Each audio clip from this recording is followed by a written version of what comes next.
Bonjour à toutes et à tous, bienvenue sur le premier podcast de Tie Up. Un premier podcast sur un thème pas forcément très original puisqu'on en parle beaucoup en ce moment. Ce sera un podcast sur le télétravail, mais c'est justement parce qu'on en parle beaucoup en ce moment et que c'est un sujet d'actualité qu'on a souhaité le traiter sous forme de podcast pour apporter un nouveau format de contenu et puis compléter nos articles de blog en vous apportant peut-être un autre éclairage qui est celui de notre expérience du terrain et de ce qu'on vit dans les entreprises qu'on accompagne en RH à temps partagé. Le télétravail était déjà un sujet d'actualité avant le confinement. Et là, avec le recul de presque 3 mois de full télétravail, forcément, il y a des questionnements sur la suite. On le voit bien d'ailleurs dans les entreprises qui avaient un mode de fonctionnement 100% en présentiel au bureau, où les salariés commencent à se questionner sur la suite, à savoir est-ce que mon employeur me permettra d'avoir quelques jours de télétravail par mois, par semaine. Et on voit bien également que les dirigeants se posent la question, à savoir est-ce qu'ils vont du coup le mettre en place et comment. Ce qu'on voulait juste préciser en préambule, c'est qu'il ne faut pas faire l'amalgame entre le télétravail qu'on avait commencé à mettre en place dans les entreprises via des chartes, etc., avec le télétravail qu'on a connu pendant la période de confinement, qui s'est mis en place de façon très radicale, rapidement et pas forcément dans les règles de l'art, puisque du coup la perception qu'ont pu avoir et les entreprises et les salariés à la suite de ce total télétravail, de ce full télétravail, n'est pas la même que quand on vit 1 à 2 jours par semaine ou par mois même de télétravail. Donc on fera bien la différence entre un télétravail imposé dans des conditions particulières où parfois les salariés ont travaillé avec leurs conjoints, avec leurs enfants dans la même pièce, et un télétravail qui est organisé et qui est fait de façon plus professionnelle, ou en tout cas dans des conditions plus propices à la concentration. D'ailleurs, la définition qu'en fait le gouvernement est assez simple, c'est que le télétravail, c'est le fait de travailler volontairement en dehors des locaux de son entreprise. Ce qui ne veut pas dire du coup forcément chez soi, mais aussi pourquoi pas dans un espace de coworking comme ça s'est beaucoup développé ces derniers temps. Dans la définition, le mot volontairement est hyper important puisque c'est cette notion de volontariat qui va aussi conditionner cette plus ou moins bonne perception, que ce soit d'ailleurs pour l'employeur ou pour le salarié. Juste d'un point de vue humain, forcément on a tendance à mieux vivre les choses lorsqu'on les choisit, lorsqu'on les organise, que lorsqu'elles nous sont imposées de façon très radicale. Avant le confinement, et c'est un chiffre qu'on retrouve sur le site du gouvernement, il y a 1 salarié sur 5 qui faisait du télétravail régulièrement. Et environ 60% des salariés qui auraient souhaité pouvoir en faire. Après, c'est vrai qu'avant 2018, c'était pas forcément hyper évident de mettre en place le télétravail. Mais depuis la loi sur le renforcement du dialogue social, on voit bien aussi la volonté du gouvernement de rendre ce télétravail plus accessible, en tout cas le faire plus facilement, puisqu'aujourd'hui, il n'y a plus nécessité de modifier le contrat de travail, on n'a plus la nécessité de passer par un avenant au contrat de travail pour mettre en place le télétravail, ce qui est quand même du coup beaucoup plus simple. Donc aujourd'hui, effectivement, c'est très simple, puisque un simple accord oral entre l'employeur et le salarié suffit pour mettre en place le télétravail de manière individuelle. Aujourd'hui, c'est bien précisé que l'accord peut se faire par tout moyen, donc oral, écrit, que ce soit par courrier ou par mail. De notre point de vue, c'est vrai qu'on aura tendance à privilégier quand même un écrit, parce que c'est toujours bien de pouvoir garder une trace pour ce genre d'accord, hein, puisque ça engage quand même une responsabilité, que ce soit du côté de l'entreprise ou du côté du salarié, car le salarié va exercer son activité professionnelle ailleurs que dans les locaux de l'entreprise. Mais voilà, dans le cadre de cette loi, un simple accord oral pourrait suffire. Je le disais tout de suite, le télétravail peut se mettre en place de façon individuelle, c'est-à-dire que l'employeur n'a pas l'obligation de mettre tous ses salariés en télétravail. Il pourrait très bien l'accepter pour un salarié en particulier qui a des contraintes d'organisation. Par contre, à partir du moment où on va entrer dans une démarche collective et qui va donc concerner plusieurs salariés, Il serait préférable de passer par un écrit et surtout de le formaliser. C'est-à-dire qu'un simple écrit, un simple courrier pourrait ne plus suffire. Il faudrait pouvoir l'organiser soit dans le cadre d'une charte de télétravail, soit dans le cadre d'un accord collectif. Le fait de passer par une charte ou par un accord peut être intéressant puisque du coup ça peut être l'occasion de travailler cette charte ou cet accord conjointement avec les élus, avec les délégués du personnel, en tout cas avec les membres du CSE. On se rend compte que c'est toujours plus constructif quand l'employeur joue le jeu du dialogue social et les implique dans ce projet. Passer par une charte ou par un accord, ça va permettre tout simplement de structurer et de conditionner en fait ce télétravail. On va pouvoir y retrouver les droits et puis les devoirs du salarié en télétravail. On va pouvoir y inclure le nombre de jours qui sera possible de faire en télétravail, que ce soit par semaine ou par mois. On va pouvoir y inclure des notions sur le respect de l'équilibre vie pro-vie perso, rappeler tout ce qui est droit à la déconnexion. Ces informations-là, c'est vrai que c'est intéressant de pouvoir les centraliser, soit dans une charte, soit dans un accord.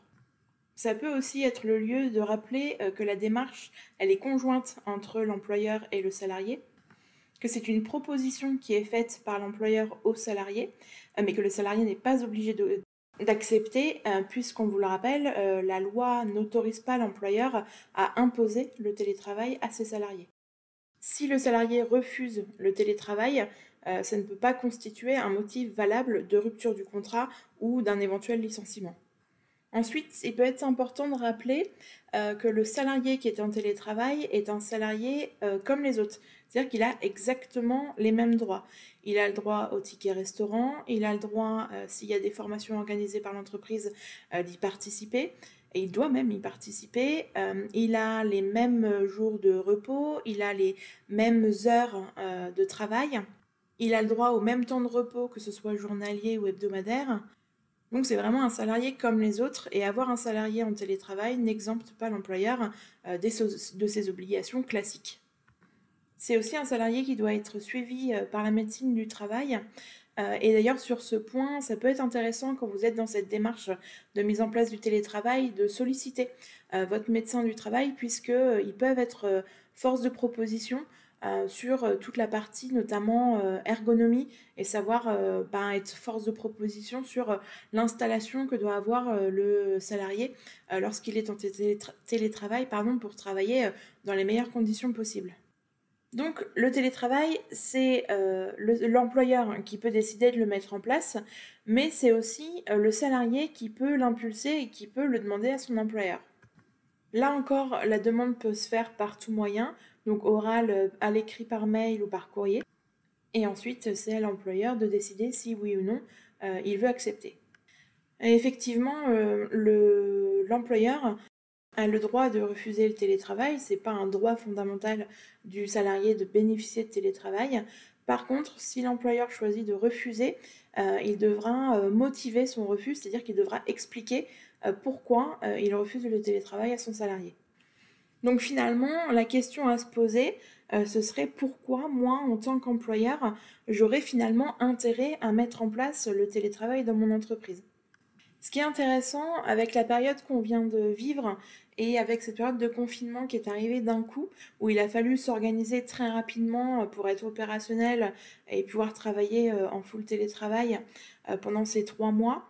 Quelques jours après le début du confinement, il y a une société qui s'appelle Deskeo et qui a fait une étude en fait auprès des salariés pour voir un petit peu comment ils vivaient ces premiers jours. Et finalement, il y avait quand même 76% des salariés interviewés qui étaient nostalgiques du bureau et qui auraient souhaité pouvoir revenir travailler au bureau. Donc ça, c'était quelques jours après le début du confinement. Et avec les 3 mois de recul, si on repose la question à ces salariés, on s'aperçoit que la tendance, elle s'est complètement inversée. Au fur et à mesure du confinement, les salariés ont pris des nouvelles habitudes et ils ont pris plaisir finalement à pouvoir travailler de chez eux. Et évidemment, dans ceux qui pouvaient travailler dans de bonnes conditions, les salariés se sont vite rendus compte des avantages que pouvait représenter le télétravail pour eux.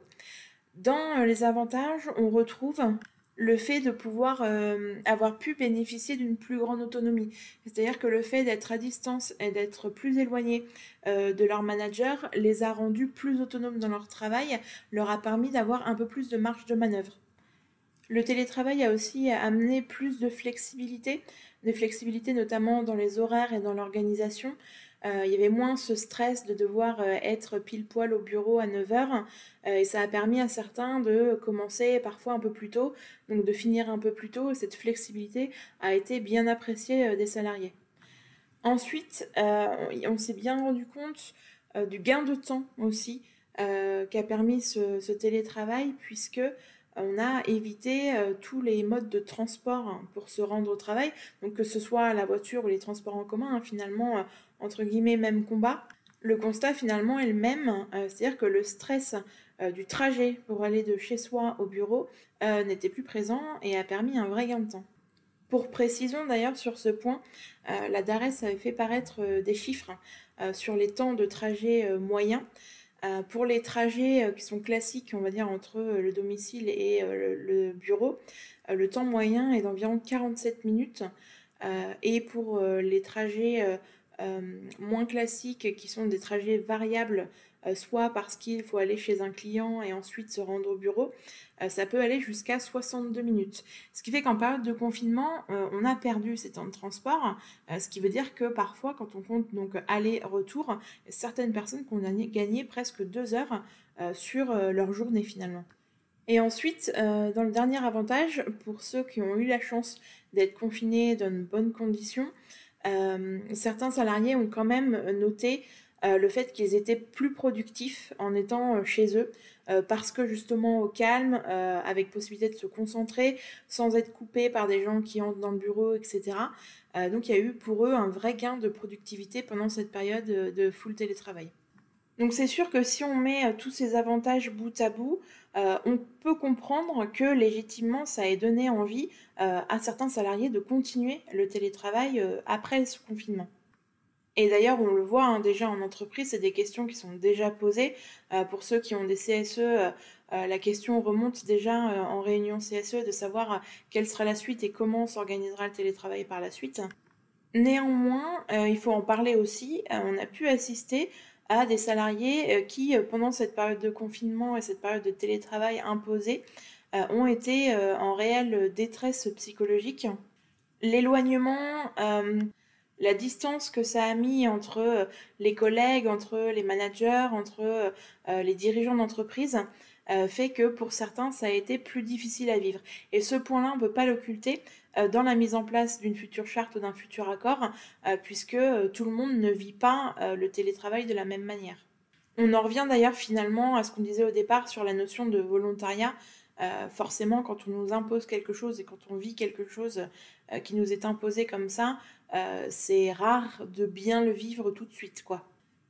Dans les 62% des salariés qui souhaitent continuer à faire du télétravail à la suite du confinement, il y a quand même 43% d'entre eux qui pensent que ça ne se fera pas de par la culture en fait du présentéisme qui est inscrite dans leur entreprise et dans l'état d'esprit de leurs dirigeants. Et ensuite, il y a même 17% d'entre eux qui pensent que ça ne se fera pas pour un problème de confiance, c'est-à-dire que leurs dirigeants ne leur feraient pas confiance quand ils sont en télétravail. Et c'est vrai que finalement, cette notion de confiance, elle est primordiale dans la réussite de la mise en place du télétravail.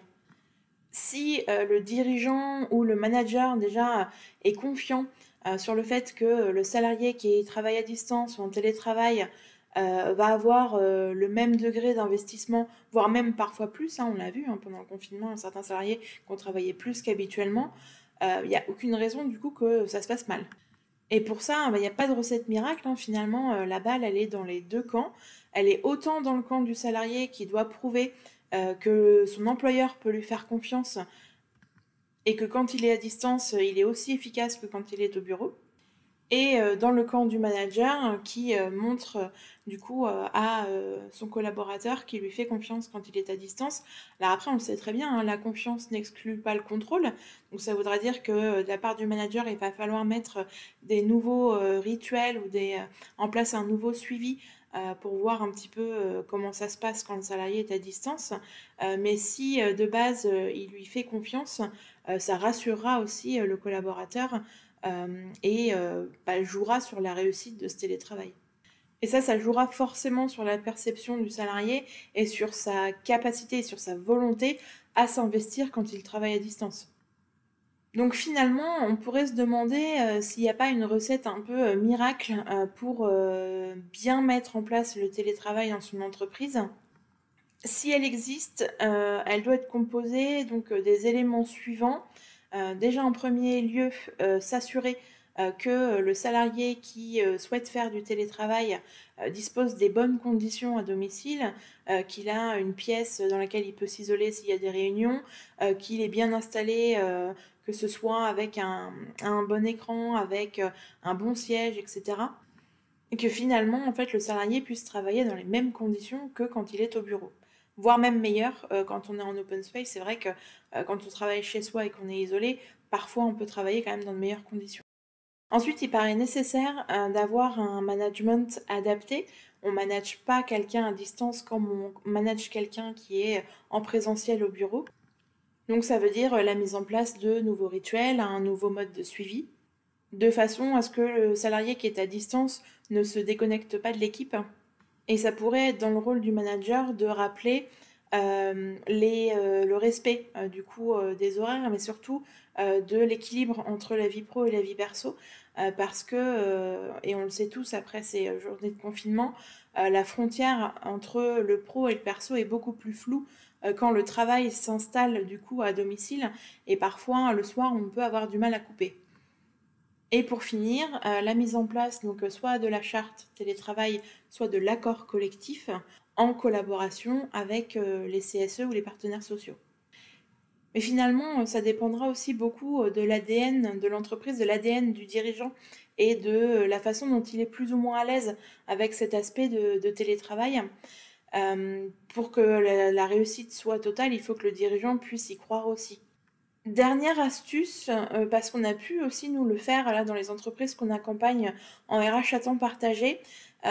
C'est toujours intéressant quand on a un projet comme ça, un peu de changement ou en tout cas d'organisation, de pouvoir inclure les salariés dans la démarche. Alors ça peut passer par des workshops, on a des entreprises qui l'ont fait, mais ça peut aussi se faire de façon un peu plus simple, par exemple sous la forme de questionnaires. Aujourd'hui avec un Google Form, c'est assez simple et ça permet de toucher tous les salariés, de savoir un peu comment ils ont vécu la situation de confinement et comment ils ont vécu le full télétravail et finalement quelles sont leurs attentes pour la suite puisque ça peut largement ensuite aiguiller l'entreprise dans sa façon de mettre en place le télétravail. Voilà l'éclairage du coup qu'on pouvait vous apporter sur le télétravail entre un mélange de juridique avec le légal et puis le pratico-pratique avec ce qu'on a pu mettre en place dans les entreprises. On espère que ça vous aura plu et on se retrouve bientôt pour un nouveau podcast.